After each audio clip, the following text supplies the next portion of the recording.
Welcome to Reclaiming Your Essential Self with Eve Kruger.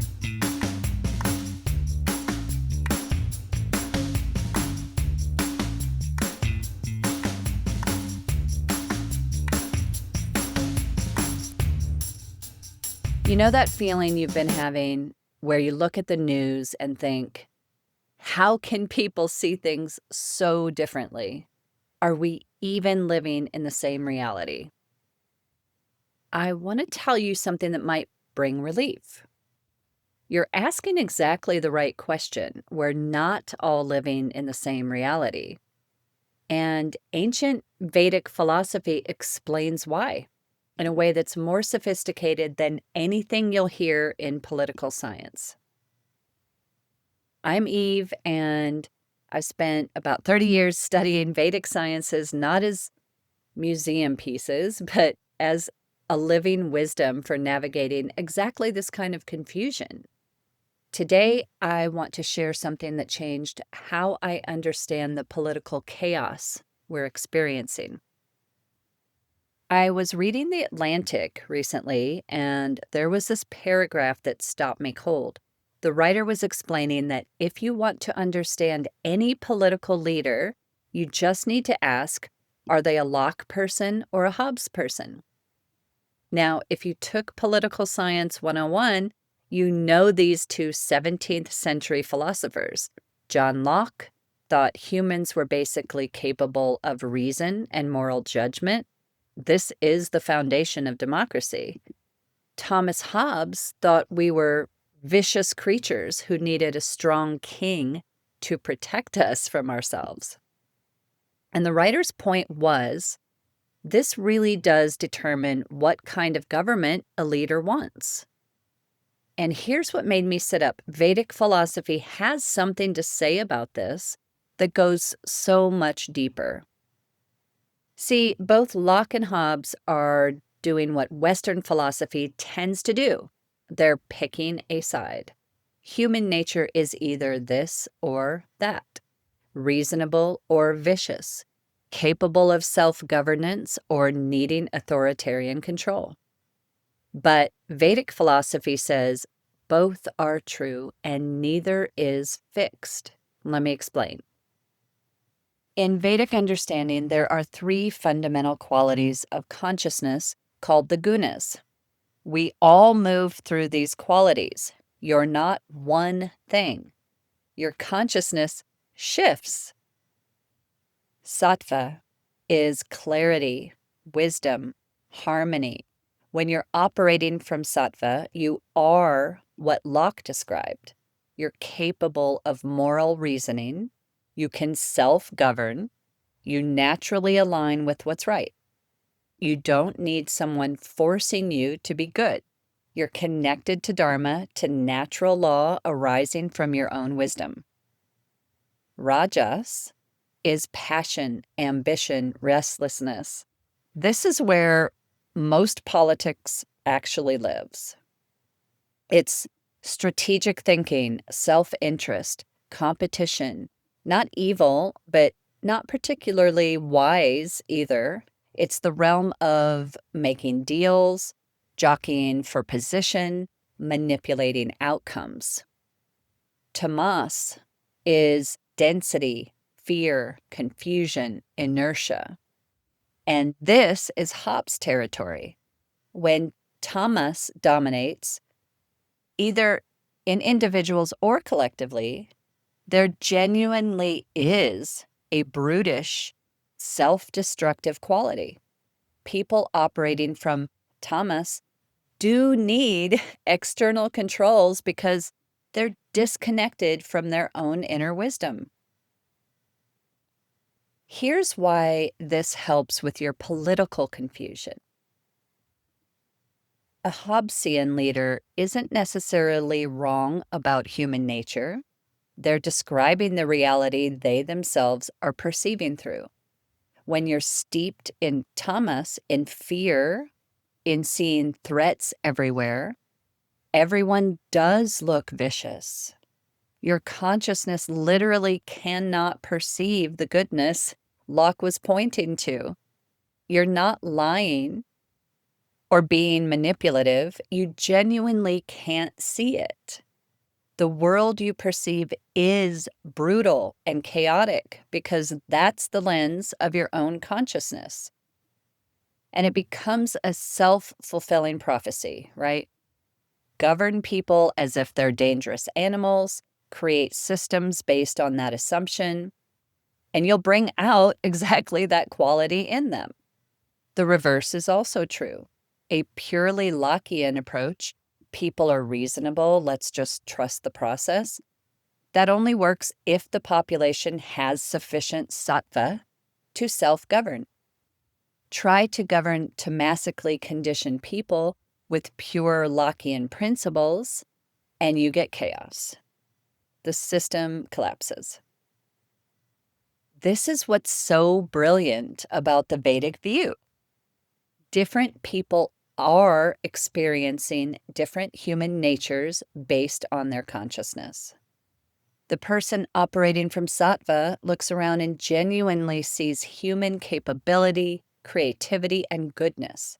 They're not naive. That's actually what they're perceiving because that's the field they're operating in. The person operating from Tamas looks around and genuinely sees threat, stupidity, and chaos. They're not paranoid. That is their experience of reality. They're both right about the reality their consciousness is creating and perceiving. Now, there's another layer Vedic wisdom adds that Western philosophy misses entirely. The age we're in matters. We're in Kali Yuga, the age where Tamas naturally increases in the collective field. This doesn't mean everyone is tamasic, but it does mean there's more density, more fear, more confusion in the atmosphere itself. A leader who denies this reality and tries to govern as if we're in a golden age where everyone is naturally wise and harmonious, that leader will be ineffective. They're not seeing clearly. But a leader who only sees the tamas and tries to govern purely through control and fear, they're also not seeing clearly. They're missing the sattvic impulse that exists even in Kali Yuga, and they'll crush it with their approach. So when you're confused by current politics, when you can't understand how people are seeing things so differently, here's what to ask. What guna is this leader operating from? Are they perceiving through clarity, passion, or fear? That will tell you everything about their policies, their rhetoric, their vision. What guna is being activated in the population? There's an image in Vedic philosophy that is so powerful of a puppet master above Sattva, Rajas, and Tamas controlling them. And what we all need is to take back that control. Because leaders don't just have a consciousness, they activate consciousness in others. A fear-based leader activates tamas in the population. An inspiring leader can activate sattva. This is why the same people can seem reasonable one year and completely reactive the next. And what would actually support the evolution of consciousness? Because here's the thing, Vedic political wisdom, and yes, there is such a thing. Look at texts like Arthashastra combined with the Dharma Shastra. It recognizes that you need both structure and trust.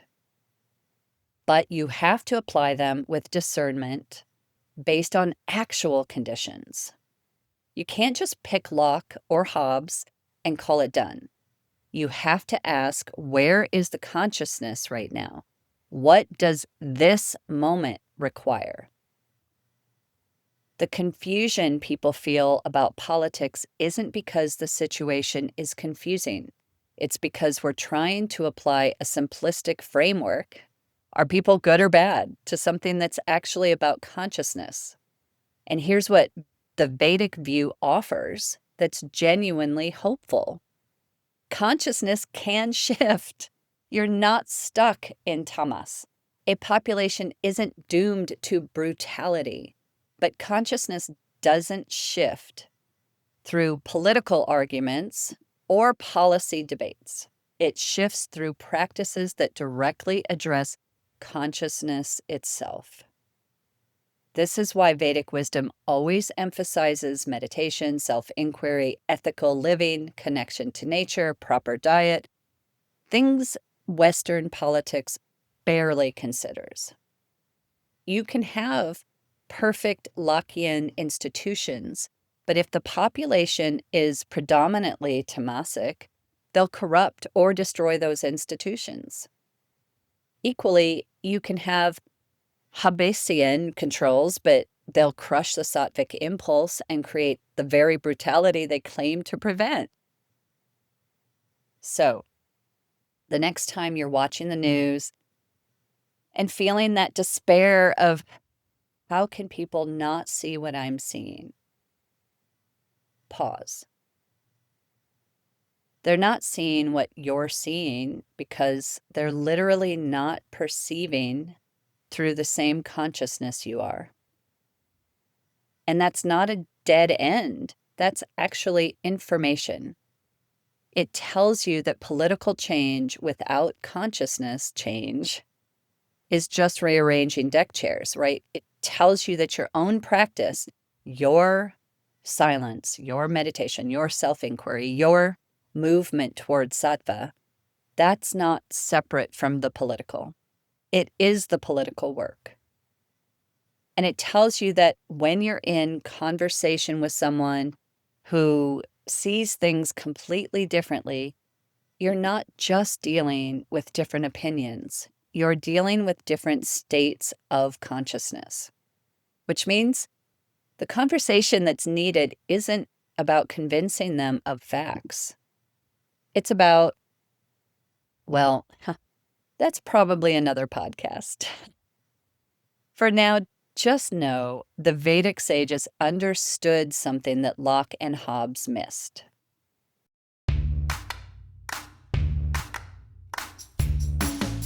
Human nature isn't fixed.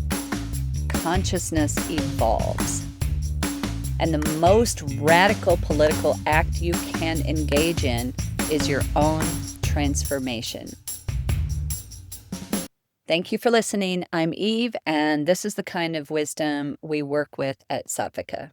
Ancient truth for modern confusion.